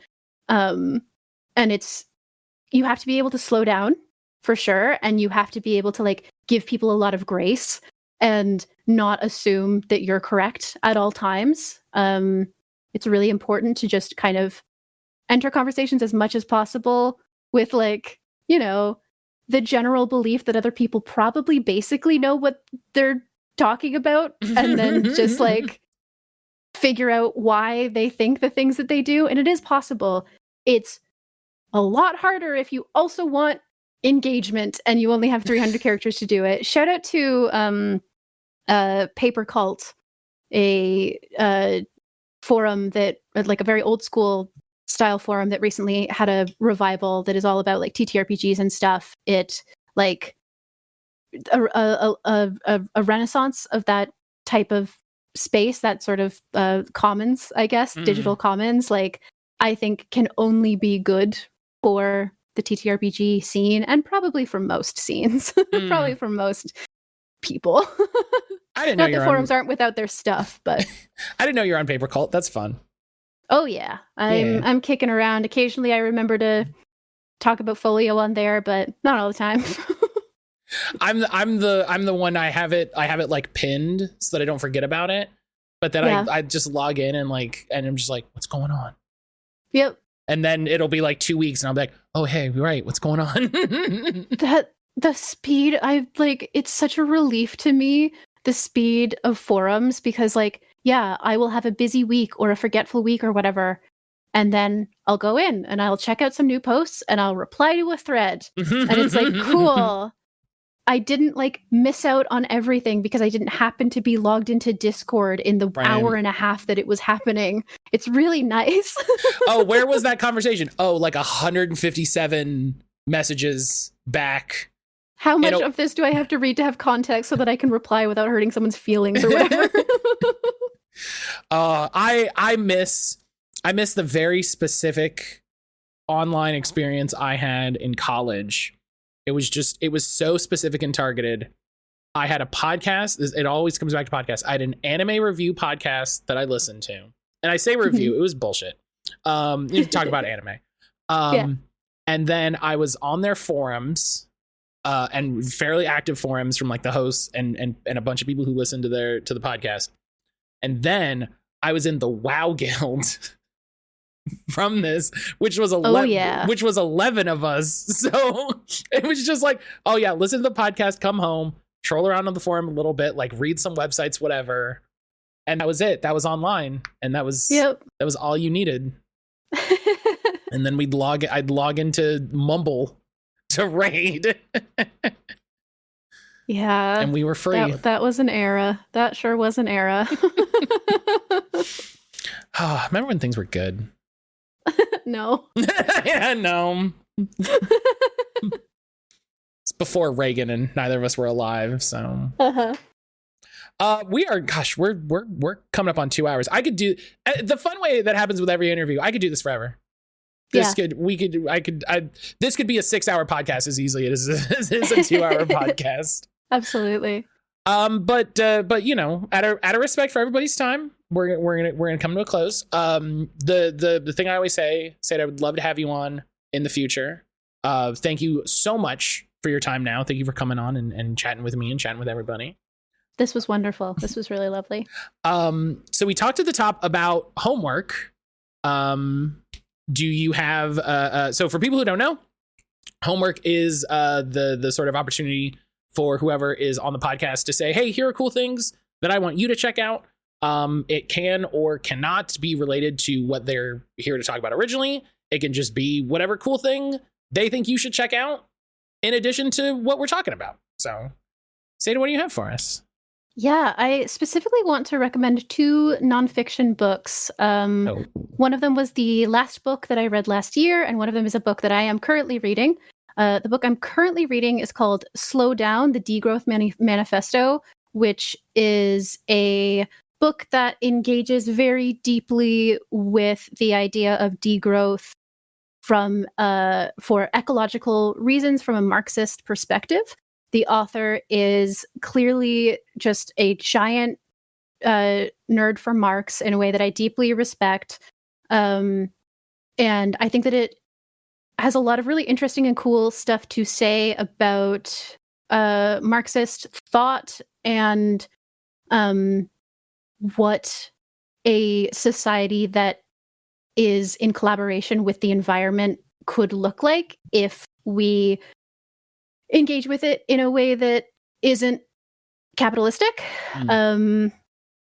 Mandatory caveat, obviously I don't agree with every single thing in the book and I haven't finished it, so maybe he'll take a crazy turn in the last couple chapters and I will renounce it forever, but I think that it is really, really worth listening to. I have been really appreciating the ways that it's making me think about stuff. And similarly, I want to recommend the book How Infrastructure Works by Deb Chatra.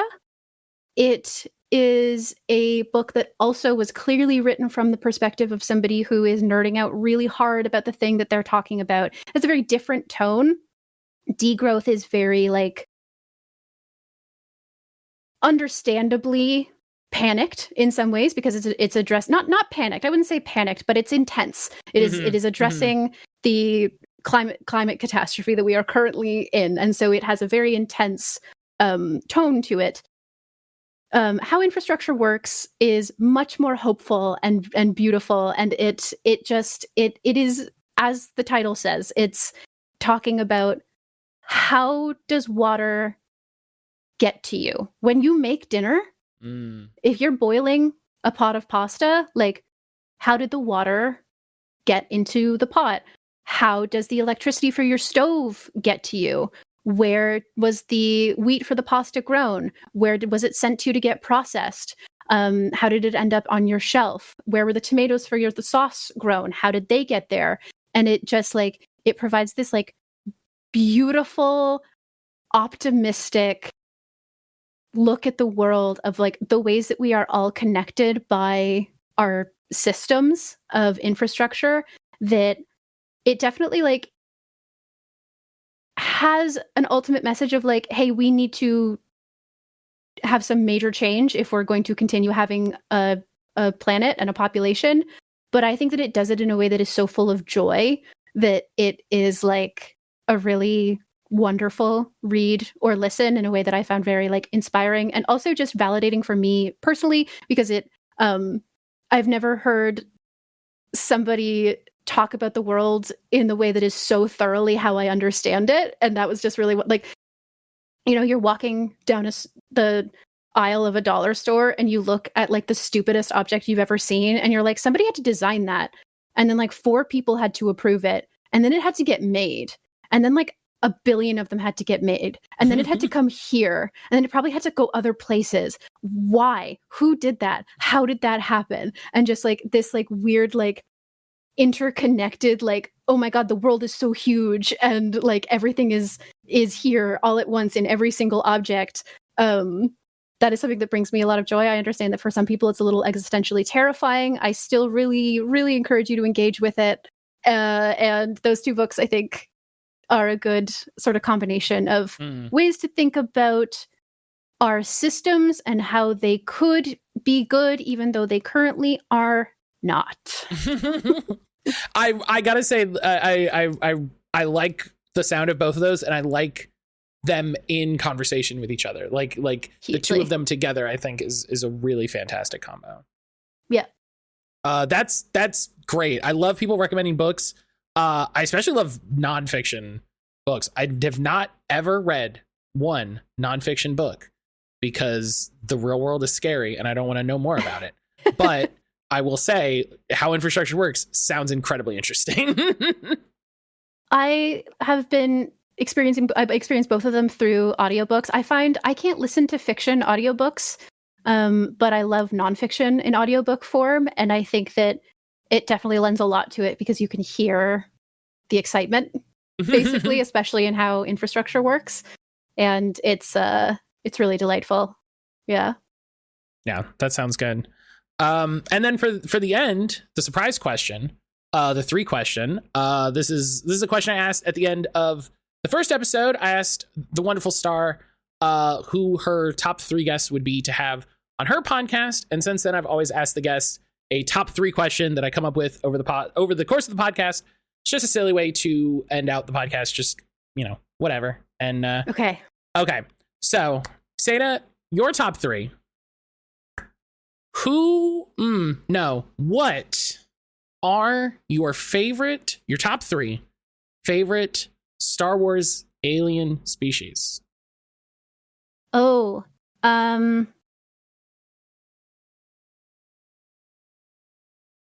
what's their name? Oh my goodness. The fun hidden game of what are they called? I think that the species is called Dathomirians. This can be open book. They have, I think it might be what Maul might be one, and they have 2 hearts and they're carnivorous. And I love that for them. Is this the weird lore thing where I think Maul is, hang on, this might be a weird canon thing.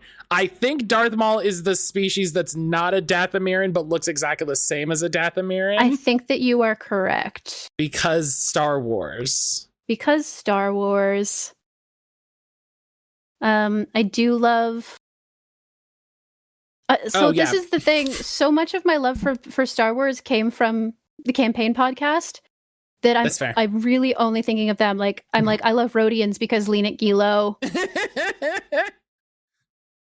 Leanit Gilo's the best AP character nobody knows. I know. Nobody knows. I agree. I very much agree. I'm actually the sleeve that I have, the tattoo sleeve. It has a reference to my game, the game of Galactic that I played where I met Jess.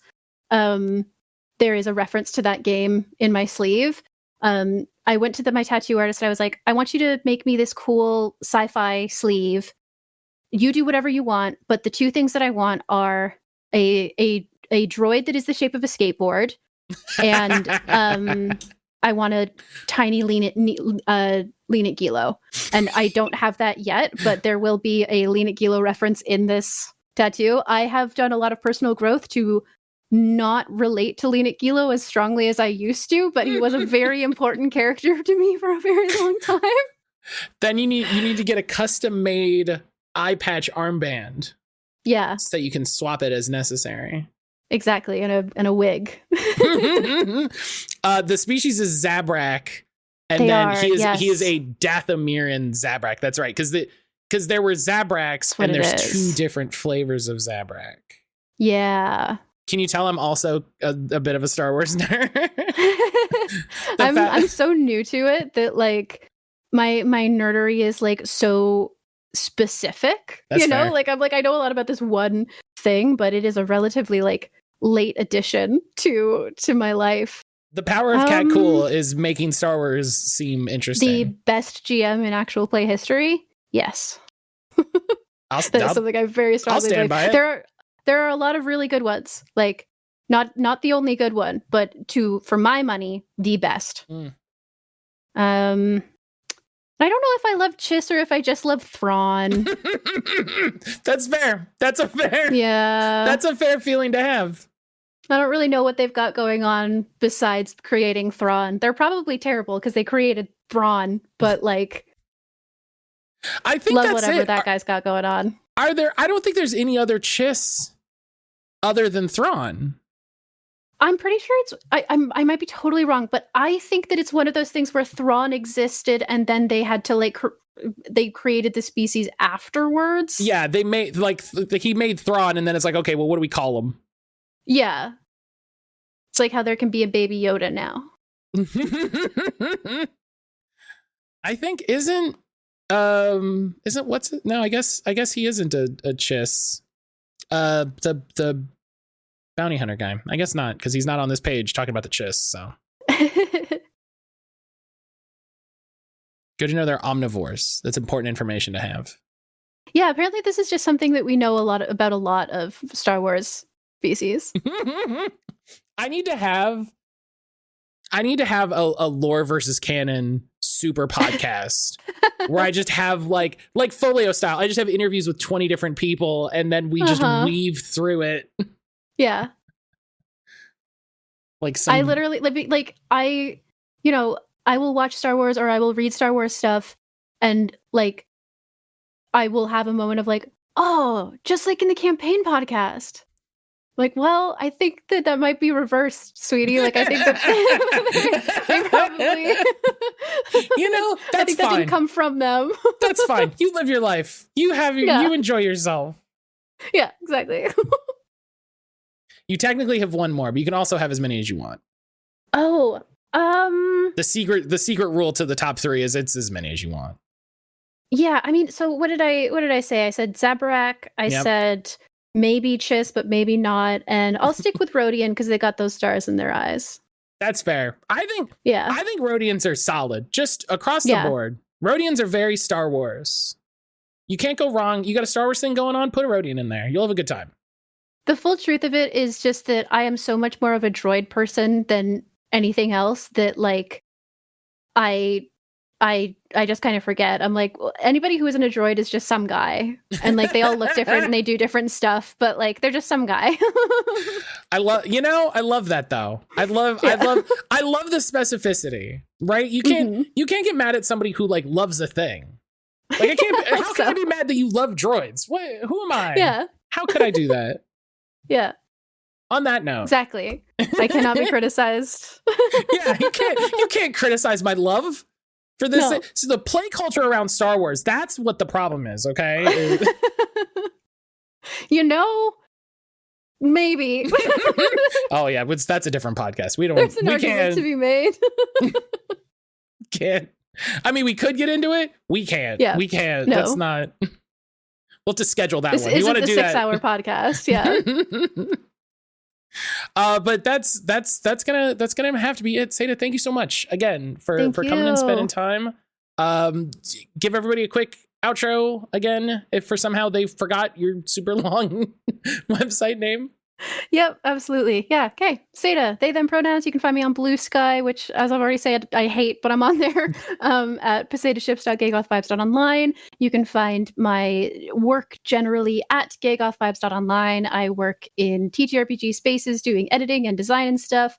I am a musician and I make a podcast about solo games with multiple people playing them called Folio, which you can find around foliopod.card.co and also Folio Pod on Blue Sky.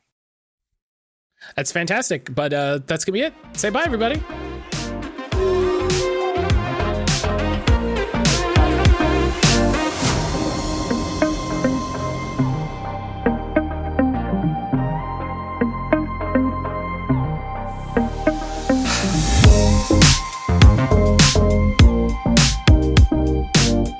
And that's the interview and another episode done.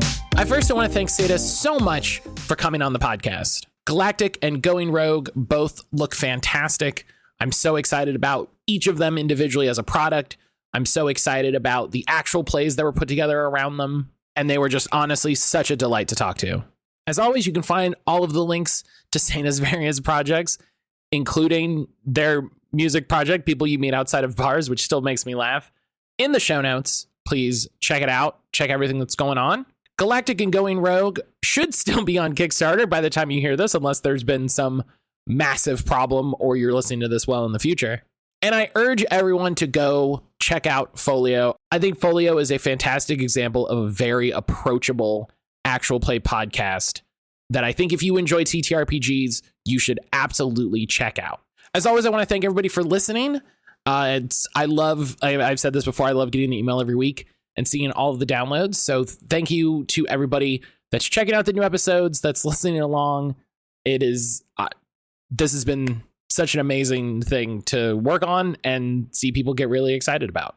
If you've been enjoying it, I would ask that you rate the show wherever you are listening to it. Ratings help it somehow in the computer stuff, or tell a friend. It's kind of a more direct and actionable way to spread the word. And if you're able, you could mosey on over to Patreon and you could help pay for the bills for this show. I would greatly appreciate it. It's not a huge drain, but every little bit helps. All the audio episodes are syncing over there automatically, so you can check those out if you don't have a podcatcher for whatever reason. And I'm going to be working on putting the video versions up there as well, for people who don't want to watch them on YouTube or don't want to deal with ads or whatever goes on YouTube. Don't forget, if you're looking for cool games, we are, air quotes, sponsored by RPG Zine Club. Thank you again to Tony. We have a discount code over at the Plus One EXP store. You can go to plusOneEXP.com and use the code WDPodcast, all one word, at checkout for 10% off any purchase, physical or digital, or 10% off your first month of your Zine Club membership, which I highly, highly recommend. I signed up just this past month, and I'm really excited to sit down, dig into the games, see what's going on. I already know one of them that's coming out next month. Tony gave me a little sneak peek. It sounds really exciting. I just love the idea of small, direct games every month that helps, get stuff in front of people and helps fund bigger projects. And the work that Tony and Plus One EXP have been doing is phenomenal.